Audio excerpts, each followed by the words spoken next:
নাইকা pink summer সেলে কি কিনলাম জানো? আর এর মধ্যে একটা প্রোডাক্ট আমার অ্যাকনি প্রবলেমের জন্য সত্যি অনেকটা হেল্প করেছে।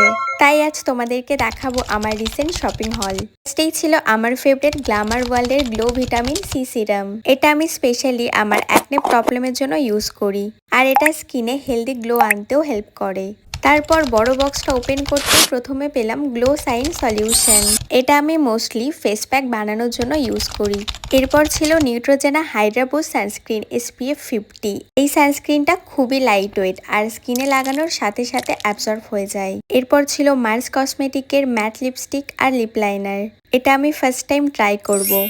যারা নিউড লিপস্টিক পছন্দ করো তাদের জন্য অনেস্টলি এটা রিয়েলি পারফেক্ট। তাহলে চলো লিপস্টিকটা পরে তোমাদেরকে দেখাই। সত্যি বলতে অ্যাপ্লাই করার পর সেটা আরো বেশি সুন্দর লাগছে। একদম সফট নিউড কালার, এভরিডে ইউজের জন্য পারফেক্ট। আর লিপসে খুব স্মুথ আর ক্লিন ফিনিশ দিচ্ছে। তোমরা নিজেরাই দেখো কতটা সুন্দর আর ন্যাচারাল লাগছে। অনেস্টলি আমি তো এই শেডটার পুরো প্রেমে পড়ে গেছি। আর সবশেষে ছিল নাইকা স্ট্রবেরি এই ব্লেন্ডারটা। আমার অলরেডি বিউটি ব্লেন্ডার ছিল, বাট এটা দেখতে এতটা কিউট যে অর্ডার না করে আর থাকতে পারিনি। ব্যাস এই ছিল আমার আজকের ছোট্ট শপিং হল।